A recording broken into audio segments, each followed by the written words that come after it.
मुंबई के नजदीक वसई शहर में एक बोगाई बीच है। 26 जुलाई 2021 को इस बीच के किनारे काफी लोग घूम रहे थे और सब यहाँ पर खूब एंजॉय कर रहे थे। लेकिन तभी समुद्र की लहरों के साथ बहता हुआ एक काले रंग का सूटकेस समुद्र के किनारे आता है और जैसे ही वो सूटकेस किनारे पर आता है तो कुछ लोगों की नजर उस सूटकेस पर पड़ती है। सूटकेस को देखते ही लोगों के मन में कई तरह के ख्याल आने लगते हैं और फिर उन्हीं लोगों में से एक व्यक्ति उस सूटकेस को देखकर पुलिस को फोन करता है और फिर थोड़ी ही देर में पुलिस बोगाई बीच पर पहुंच जाती है। और जैसे ही पुलिस उस सूटकेस को देखती है तो पुलिस वालों को भी उस बैग को देखकर कुछ शक होने लगता है और जब उस सूटकेस को खोला जाता है तो पुलिस का शक यकीन में बदल जाता है, क्योंकि उस सूटकेस के अंदर एक लाश थी और लाश की अजीब बात यह थी कि उस लाश का सिर नहीं था, यानी ये सिर कटी हुई लाश थी, लेकिन उस लाश के जिस्म पर पूरे कपड़े थे। इसके बाद पुलिस उस सूटकेस को अच्छे से चेक करती है और आसपास करीब 1 या 2 किलोमीटर के इलाके में छानबीन की जाती है और पुलिस को कहीं ना कहीं लग रहा था कि हो सकता है इस लाश का सिर भी यहीं फेंका गया हो और हो सकता है वो उन्हें मिल जाए। लेकिन बहुत छानबीन करने के बाद भी पुलिस को लाश का सिर नहीं मिलता। इसके बाद उस शव को पोस्टमार्टम के लिए हॉस्पिटल भेज दिया जाता है और पुलिस उस सूटकेस की एक बार फिर से अच्छे से तलाशी करती है ताकि कहीं से उन्हें कोई सुराग तो मिले, लेकिन इसका कोई फायदा नहीं हुआ और पुलिस अब पोस्टमार्टम रिपोर्ट आने का इंतजार करती है ताकि उस लाश से ही कोई सुराग मिल जाए और जिससे ये पता लगाया जा सके कि मरने वाली कौन थी, क्योंकि लाश को देखकर ये तो पता चल ही गया था कि ये किसी महिला की लाश है। और फिर कुछ दिन बाद पोस्टमार्टम रिपोर्ट भी आ जाती है, लेकिन पोस्टमार्टम रिपोर्ट से भी कुछ खास पता नहीं चलता, सिवाय इसके कि उस महिला के हाथों में मेहंदी लगी हुई थी और उस मेहंदी को देखकर पुलिस ने अनुमान ये लगाया कि ये किसी मुस्लिम महिला की लाश है, क्योंकि जिस तरीके से उसके हाथों पर मेहंदी लगी थी और जिस तरह के उसने कपड़े पहने हुए थे उससे पुलिस यही अंदाजा लगाती है। यानी इसके अलावा पुलिस के पास अभी तक कोई और जानकारी नहीं थी। इसके बाद पुलिस उस लाश की कुछ फोटोज निकलवाती है और उन्हें आसपास के कुछ इलाकों में लगाया जाता है ताकि कहीं से इस लाश के बारे में कुछ सुराग मिल जाए या फिर कोई उसे ढूंढता हुआ पुलिस के पास आ जाए।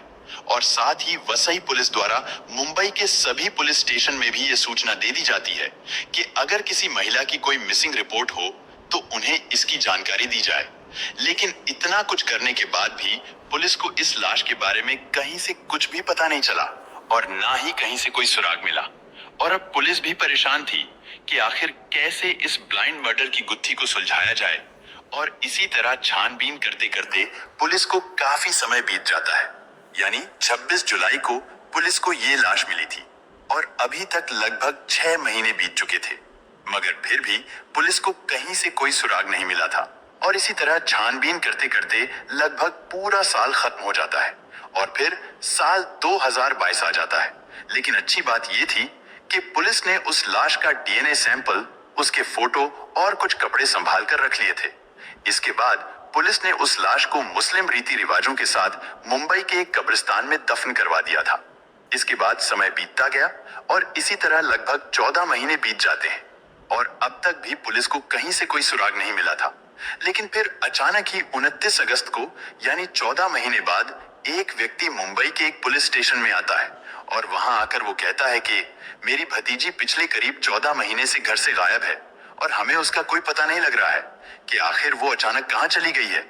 इसके बाद वो व्यक्ति अपनी भतीजी के लापता होने की रिपोर्ट लिखवाता है। वो अपनी भतीजी का नाम सानिया बताते हैं और कहते हैं कि मैं सानिया का चाचा हूँ और मैं कर्नाटक के बेलगम से आया हूँ। पुलिस उनसे पूछती है कि आपकी भतीजी को लापता हुए करीब 1 साल से ज्यादा समय बीत चुका है और आप इतने दिन बाद अपनी भतीजी की मिसिंग रिपोर्ट लिखवाने आए हैं, यानी इतने दिन तक आप कहाँ थे और क्या कर रहे थे और आपकी भतीजी यहाँ मुंबई में क्या कर रही थी। वो पुलिस को बताते हैं कि सानिया अनाथ है, यानी उसके माँ बाप नहीं है और मैंने ही उसे पाल पोस कर बड़ा किया है। सानिया के चाचा ठीक ठाक परिवार से थे, यानी वो फाइनेंशियली भी स्ट्रांग थे और साल 2017 में उन्होंने सानिया की शादी मुंबई के नाला सुपारा में रहने वाले आसिफ शेख से की थी और उस समय आसिफ सऊदी अरब में नौकरी करता था। उन्होंने बताया कि सानिया और आसिफ की अरेंज मैरिज हुई थी, लेकिन उन दोनों की सहमति से हुई थी और वो दोनों ही इस शादी से बहुत खुश थे। और फिर 2019 में सानिया ने एक बेटी को जन्म दिया, जिसका नाम उन्होंने अमायरा रखा, क्योंकि ये एक खुशहाल परिवार था। लेकिन अब इनके घर में एक और नई खुशी आ गई थी। सानिया के चाचा जावेद ने पुलिस से आगे बताया कि अक्सर अपनी बेटी सानिया से हमारी फोन पर बात होती रहती थी, लेकिन अचानक से उसने हमारा फोन उठाना बंद कर दिया था और फिर कुछ दिन बाद उसका फोन हमेशा के लिए स्विच ऑफ हो गया। फिर 8 जुलाई 2021 को जब सानिया की दादी की मृत्यु हो गई थी, तो हमने उस समय भी उसे बताने के लिए फोन किया था, लेकिन उस दिन से उसने हमारा फोन उठाना ही बंद कर दिया था और फिर कुछ दिनों के बाद उसका फोन स्विच ऑफ आने लगा। हमारी तो उससे कभी भी कोई लड़ाई झगड़ा नहीं हुआ था। उन्होंने पुलिस को यह भी बताया कि हमारी कभी भी सानिया के पति आसिफ से बात नहीं होती थी और ना ही वो खुद फोन करके हमसे बात करता था। और जब सानिया फोन नहीं उठा रही थी, तो हमने आसिफ को फोन किया था, क्योंकि लॉकडाउन की वजह से हम सानिया से मिलने नहीं जा सकते थे। लेकिन जब भी हम आसिफ को फोन करके कहते थे कि सानिया से हमारी बात करा दो, तो वो कहता था कि आपने रॉन्ग नंबर पर कॉल किया है। इसके बाद पुलिस ने सानिया के चाचा जावेद से सानिया के ससुराल का एड्रेस पूछा, तो जावेद शेख ने पुलिस को एक और अजीब बात बताई। जावेद शेख ने बताया कि सानिया के ससुराल वाले नाला सुपारा के अचौले में रश्मि रेजेंसी अपार्टमेंट में रहते थे, क्योंकि उसके ससुराल में जॉइंट फैमिली थी, इसलिए वो सभी लोग साथ में ही रहते थे। जावेद शेख ने बताया कि सबसे पहले वो अपनी बेटी के ससुराल ही गए थे, क्योंकि वो वहां पर पहले भी आते जाते रहते थे, तो उन्हें अच्छे से पता था कि उनका घर कहां पर है। लेकिन जब वो इस बार नाला सुपारा में आसिफ के घर पहुंचे, तो वहां पर उन्हें सानिया के ससुराल वालों में से कोई भी नहीं मिला था। फिर उन्हें आसपास के लोगों से पूछने पर पता चला कि आसिफ के परिवार ने तो अपना ये घर बेच दिया है और वो लोग अब कहीं और शिफ्ट हो गए हैं। ये सब जानकर जावेद शेख उस समय बहुत परेशान हुए थे।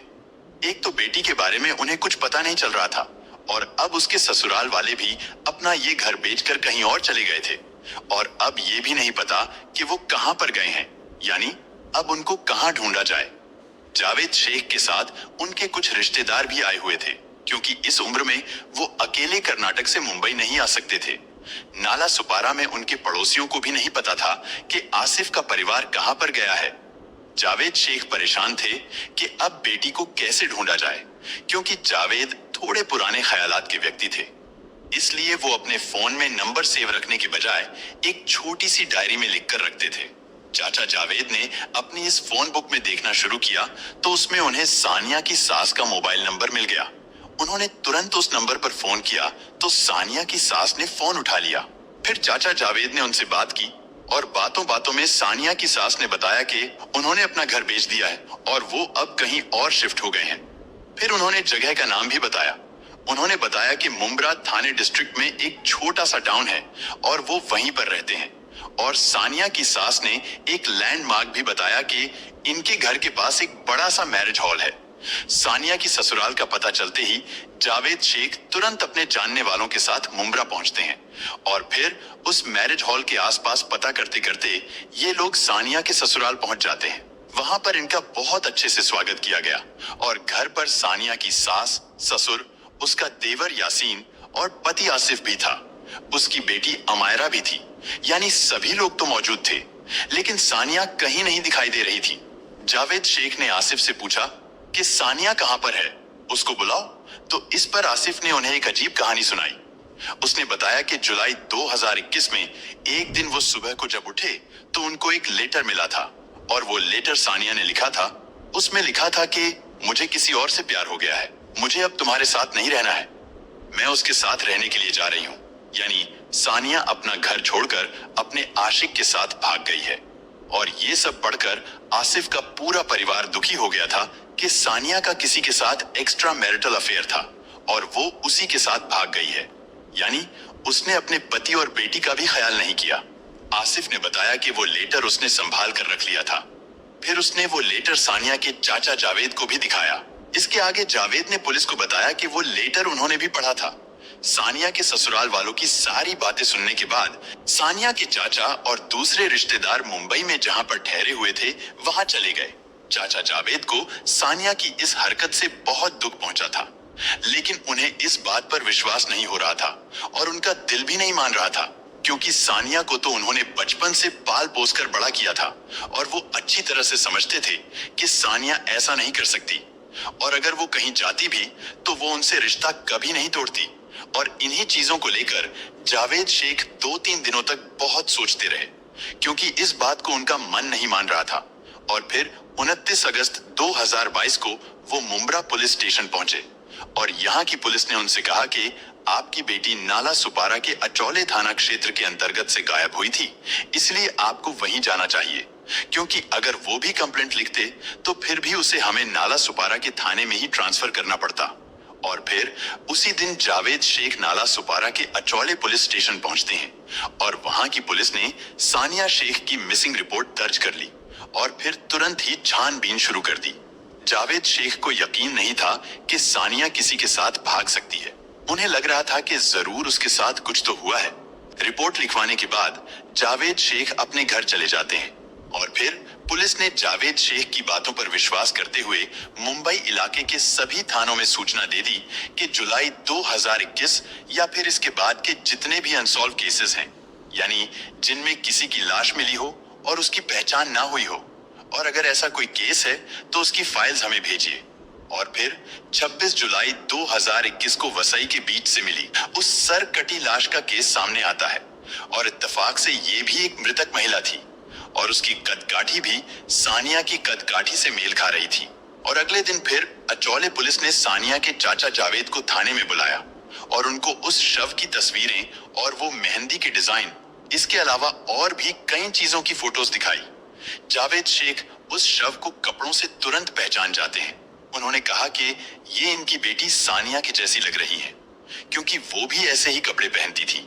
और सानिया जब कभी कभार अपनी बेटी अमायरा को दिखाने के लिए उन्हें वीडियो कॉल करती थी तो उस समय जावेद शेख ने सानिया को ऐसे कपड़े पहने हुए देखा था।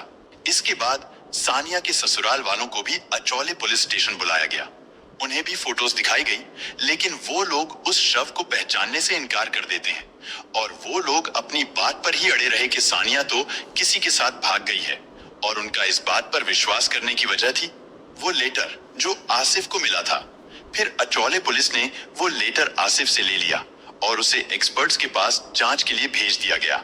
हालांकि सानिया के ससुराल वाले अब थोड़े घबराए हुए लग रहे थे और उस दिन उन्हें उस धड़ की फोटो दिखाने के बाद घर भेज दिया गया।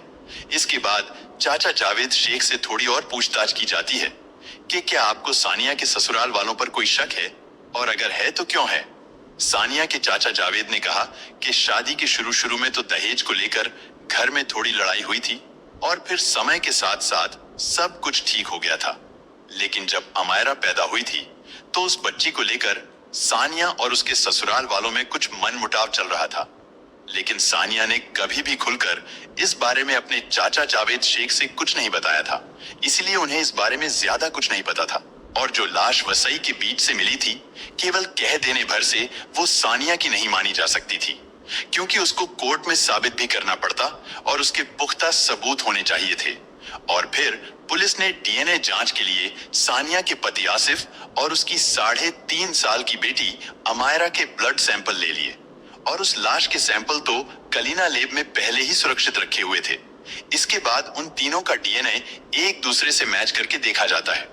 पहले आसिफ शेख का डीएनए उसकी बेटी से मैच किया जाता है तो वो मैच हो जाता है, और फिर उस सिर कटी लाश का डीएनए आसिफ की बेटी अमायरा से मैच कराया जाता है तो अमायरा का डीएनए उस लाश से मैच हो जाता है। और अब इससे ये तो साफ हो गया था कि वो लाश अमायरा की मां यानी सानिया की ही है। इसके बाद पुलिस ने तुरंत 15 सितंबर 2022 को आसिफ शेख को अरेस्ट कर लिया। इसके बाद पुलिस उससे पूछताछ करती है। पहले तो आसिफ पुलिस को भटकाने की कोशिश करता है, लेकिन जब पुलिस उससे कड़ाई से पूछताछ करती है तो आसिफ आखिरकार टूट जाता है और स्वीकार कर लेता है कि उसने ही अपनी पत्नी सानिया शेख की हत्या की है। और वो लेटर भी आसिफ ने ही लिखा था, क्योंकि वो हैंडराइटिंग भी आसिफ की ही थी, ना कि सानिया की। हालांकि कुछ रिपोर्ट्स के अनुसार आसिफ ने बताया था कि उसने ये कत्ल इसलिए किया था क्योंकि उसको शक था कि उसकी पत्नी सानिया का किसी के साथ अफेयर चल रहा है। लेकिन एक रिपोर्ट में यह भी था कि आसिफ का किसी दूसरी लड़की से अफेयर था और ये बात सानिया को पता चल गई थी और सानिया को रास्ते से हटाने के बाद ही वो दोनों शादी कर सकते थे। इसलिए आसिफ ने उसकी हत्या कर दी। आसिफ ने यह भी बताया था कि इस हत्या में उसके परिवार वालों का कोई हाथ नहीं है और ये सब उसका ही प्लान था। और जांच में यह भी पाया गया था कि आसिफ की पहले भी एक शादी हो चुकी थी, लेकिन आसिफ ने उस लड़की से तलाक ले लिया था क्योंकि उस पहली पत्नी का किसी और के साथ अफेयर था। अब सवाल ये था कि जब आसिफ ने उस लड़की को तलाक दे दिया था तो फिर वो सानिया को तलाक क्यों नहीं दे सकता था? और यही सवाल पुलिस के मन में भी उठ रहा था। इसके बाद जब पुलिस ने आसिफ के घर वालों से पूछताछ की तो इस केस में एक और कहानी पुलिस के सामने आई। पूछताछ के दौरान आसिफ के पिता हनीफ और भाई यासीन दोनों ही पुलिस की सख्ती के सामने टूट जाते हैं और उन्होंने भी ये स्वीकार कर लिया कि सानिया की हत्या करने में उन दोनों का भी हाथ है। लेकिन इधर आसिफ का कहना था कि इस हत्या में सिर्फ उसका ही हाथ था। तो फिर उसके पिता और भाई ने कैसे ये जुर्म स्वीकार कर लिया था? दरअसल हुआ कुछ यूं था कि जब 2021 में आसिफ का पूरा परिवार नाला सुपारा के घर में रहा करता था। 21 जुलाई को बकरीद का त्योहार था। सुबह को सानिया उठती है और नहा धोकर तैयार होती है। फिर वो खाना बनाने के लिए किचन में चली गई। उस दिन शाम को उनके यहाँ मेहमान भी आने वाले थे, लेकिन अजीब बात यह थी कि उस दिन घर पर सानिया के अलावा उसका पति, ससुर और देवर, बस ये 3 लोग ही थे। इसके अलावा घर के जितने भी लोग थे वो सब मुंब्रा चले गए थे और सानिया की बेटी को भी वहीं भेज दिया गया था। मुंब्रा में आसिफ की सगी बहन का ससुराल था। इधर सानिया की ससुराल की बात करें तो उस दिन बकरीद का त्योहार था, इसलिए उन्होंने बकरे काटने वाले चाकू छुरे भी तैयार कर रखे थे और घर पर रस्सी भी रखी हुई थी। इसके बाद आसिफ, यासीन और हनीफ, उन तीनों ने एक बड़े से टब में पानी भर दिया और बेचारी सानिया जो उनके लिए किचन में खाना बना रही थी, ये तीनों हैवान मिलकर उसे पकड़ लेते हैं और उसके हाथ पैर बांधकर उसे पानी से भरे टब में डाल देते हैं। सानिया उस टब में डूबने लगती है। हाथ पैर बंधे होने के कारण सानिया कुछ भी नहीं कर पा रही थी और फिर थोड़ी देर के बाद सानिया ने दम तोड़ दिया।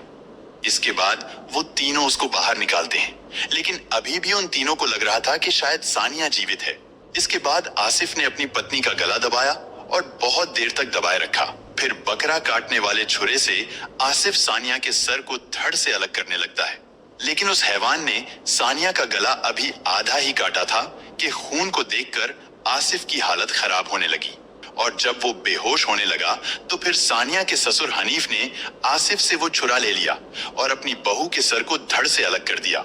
और फिर सानिया के शव को ठिकाने लगाने के लिए सबसे पहले उन्होंने एक इलेक्ट्रिक ट्रिमर से सानिया के कटे हुए सर से बाल काट दिए और सानिया के होठों के पास एक तिल भी था और उस तिल से भी चेहरे की पहचान की जा सकती थी, इसलिए उन्होंने चाकू से उसे भी साफ कर दिया। यानी अब सानिया के सिर का ऐसा हाल हो गया था कि अगर पुलिस को मिल भी जाए तो पहचान नहीं कर सकते थे और बिना सर के धड़ की तो पहचान हो ही नहीं सकती थी। और जो सानिया के बाल काटे गए थे उन्हें घर में ही जला दिया जाता है। इसके बाद उसके सर को एक काले रंग के प्लास्टिक बैग में डालकर आसिफ और यासीन बाइक से निकल जाते हैं। ये दोनों समुद्री खाड़ी के पास जाते हैं और वहीं पर उन्होंने सानिया के सर को समुद्र में फेंक दिया। समुद्र उसे बहाकर कहीं और ले गया। फिर घर आकर आसिफ सानिया के धड़ को एक बैग में पैक करता है। इसके बाद वो अपने बहनोई यूसुफ शेख को कॉल करता है।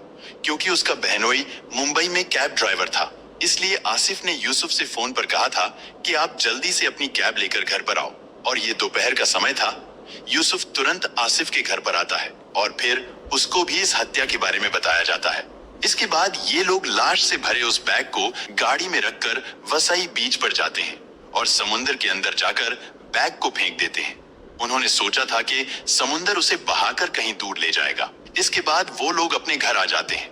फिर उन्होंने घर से सानिया के खून को साफ किया और जो परिवार बहन के घर पर गया हुआ था उन सबको भी घर वापस बुला लिया गया था और फिर अच्छे अच्छे खाने पकाए गए और शाम को उनके घर पर मेहमान भी आते हैं और अच्छी तरह से खाना पीना होता है। और ये लोग अपने रिश्तेदारों के सामने ऐसे रिएक्ट कर रहे थे जैसे इनके घर में कुछ हुआ ही ना हो। इस बयान को सुनने के बाद पुलिस यूसुफ को भी अरेस्ट कर लेती है। लेकिन अब सवाल ये था कि आखिर इस पूरे परिवार ने मिलकर सानिया के खिलाफ इतनी भयानक साजिश क्यों रची थी और उसकी हत्या का मोटिव क्या था, यानी उसकी हत्या करने का कारण क्या था। दरअसल जब 2017 में सानिया की शादी आसिफ से हुई थी, और फिर 2019 में उनको एक बेटी पैदा हुई जिसका नाम उन्होंने अमायरा रखा। हालांकि कई साल पहले आसिफ की बहन की भी शादी हो चुकी थी, लेकिन उसको कोई बच्चा नहीं था। अमायरा के पैदा होने से पहले ही उनके घर में ये बात होने लगी थी कि सानिया को जो बच्चा होने वाला है वो बच्चा सानिया आसिफ की बहन को दे देगी। और ये बात आसिफ की बहन ने भी कही थी। आसिफ तो अपनी बहन की इस बात को मान लेता है, लेकिन सानिया को जब ये बात पता चली तो वो इसका विरोध करती है। लेकिन उस समय आसिफ फिर से सऊदी अरब चला गया और इधर सानिया अकेले ही पूरे परिवार से लड़ती रही कि वो अपना बच्चा किसी को नहीं देगी। सानिया का कहना था कि ये उसका पहला बच्चा है और अगर ये उसका दूसरा बच्चा भी होता तब भी वो अपना बच्चा किसी को ना देती। सानिया का कहना था कि वो लोग किसी अनाथ आश्रम जाकर बच्चा गोद ले सकते हैं, इससे किसी अनाथ का भी भला हो जाएगा। लेकिन आसिफ की बहन को भी जिद थी कि मुझे सानिया की बेटी अमायरा ही चाहिए। और फिर एक दिन किसी बात को लेकर सानिया के ससुर ने उसे बहुत मारा पीटा, जिसकी सानिया ने अचौले पुलिस स्टेशन जाकर कंप्लेंट दर्ज कराने की कोशिश भी की थी।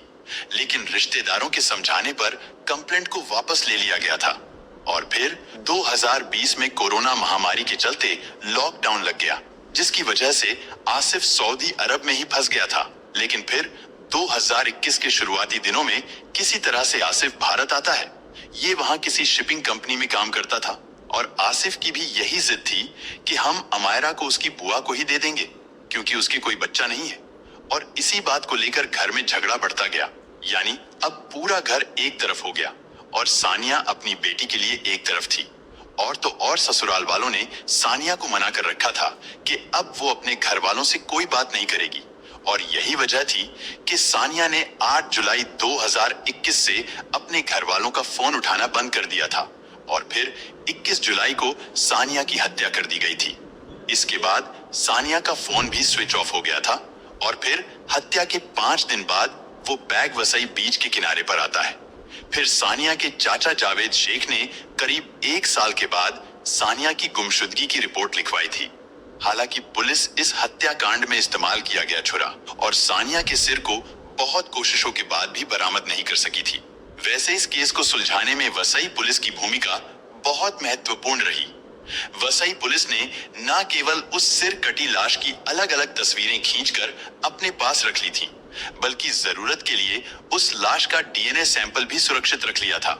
और फिर यही सबूत इस ब्लाइंड मर्डर की गुत्थी को सुलझाने में बहुत महत्वपूर्ण साबित हुए और जिसकी वजह से आज कातिल कानून के शिकंजे में है। सानिया की हत्या के बाद उसकी बेटी अमायरा अपनी बुआ के घर पर ही रहने लगी थी। अगर वर्तमान समय में इस केस के बारे में बात करें तो सानिया का पति आसिफ, देवर यासीन, ससुर हनीफ और आसिफ का बहनोई यूसुफ, ये सभी लोग जेल में बंद हैं और ये लोग जिंदगी भर जेल में ही रहेंगे।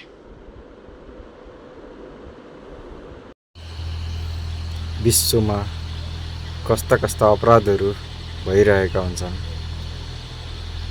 यो भिडियोमा हामीले यस्तै किसिमको अपराध देख्न सकिन्छ जसमा आफ्नै श्रीमानले